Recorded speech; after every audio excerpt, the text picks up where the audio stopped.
Damage to the car's transmission meant Burns was finding it almost impossible to drive through the thick dust into service. You know, if you want to help him.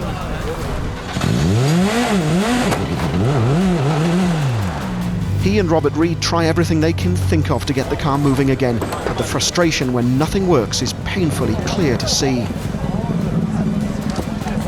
The clock is still ticking, however, and they'll soon be out of time.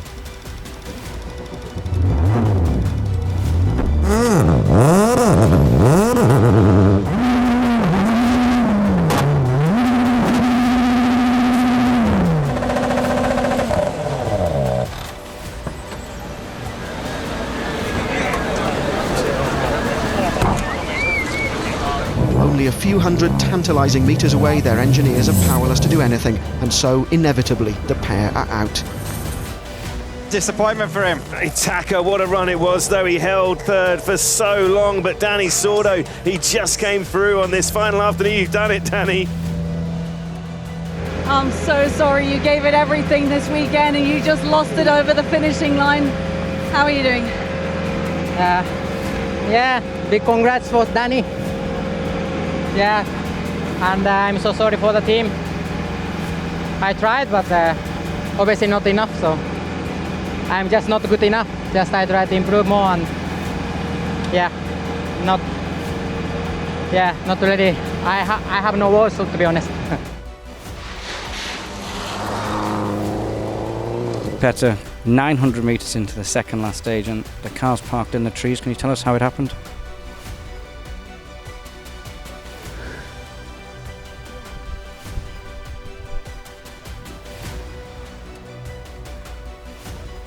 As you can see, there was a massive stone come out from the previous car into the rut, and we hit it. There was absolutely no way we could have done anything else.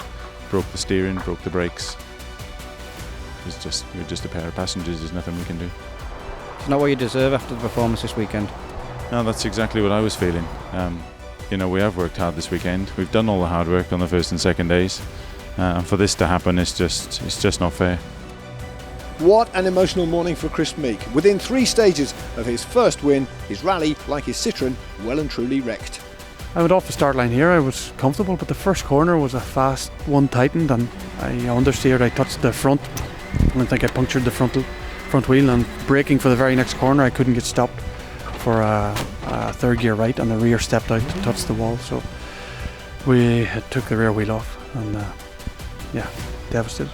By nightfall, Sainz and Delacour had swapped places several times, but Delacour was the leader. The local support for Delacour was huge, as you might expect, and the cheers echoed back from the mountains as he set off into the night.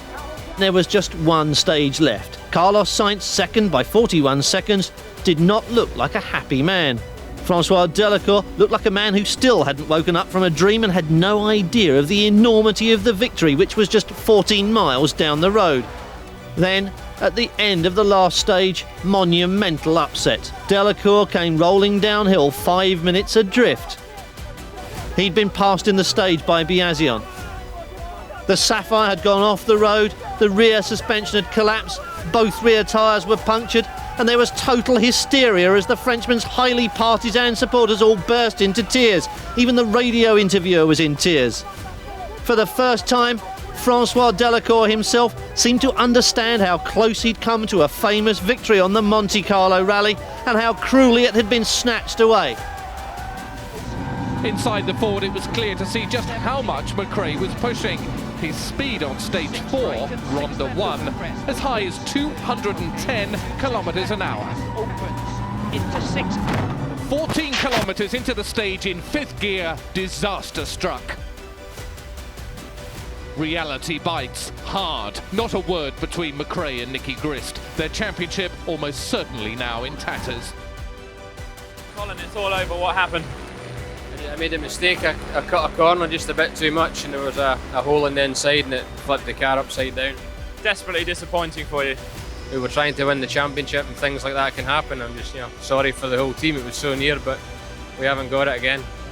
Stage 11, second pass through the Jurosa stage. Evans going well up on Ogier on split times, approaching the corner with freshly covered mountain snow.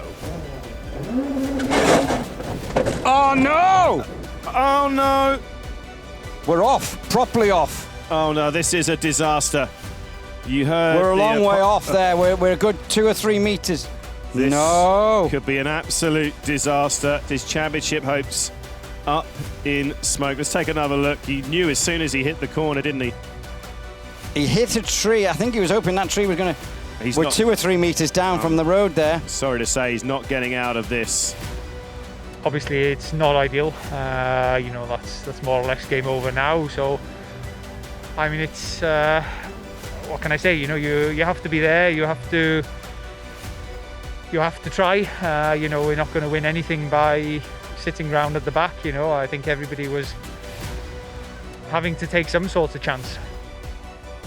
The rally leader is attacking hard. Just 3 seconds separates the two VWs, remember, and Mikkelsen lost 3.8 to Ogier in the first pass through here. At the first split, they were dead level. At the second, Mikkelsen just 7/10 down. He could still hold on, but it's going to be tight.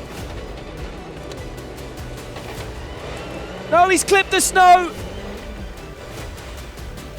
Incredible, devastating, and unbelievable.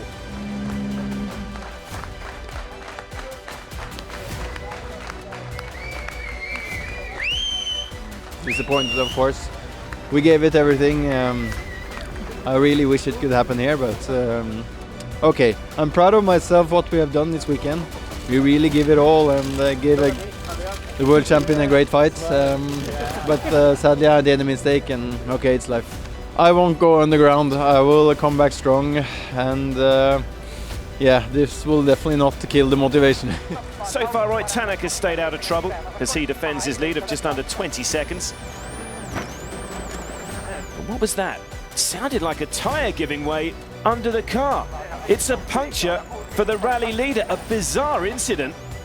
There's nothing at all obvious on the road to hit, but a definite noise under the car.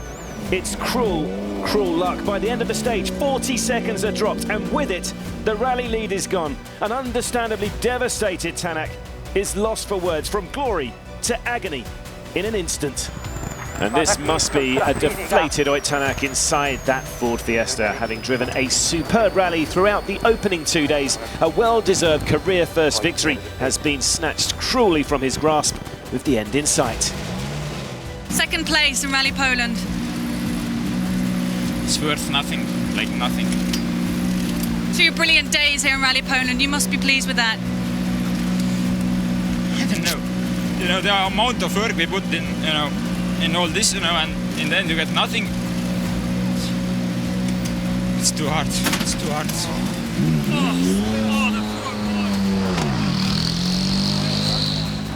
With flames coming from the underside of Sainz's car, Rally GB nor the championship was done yet. The Spaniard had looked set to claim his 3rd world title, but heartbreakingly for Carlos, the engine of his Toyota Corolla expired just 500 meters from the end of the final stage. The pictures told the rest of the story.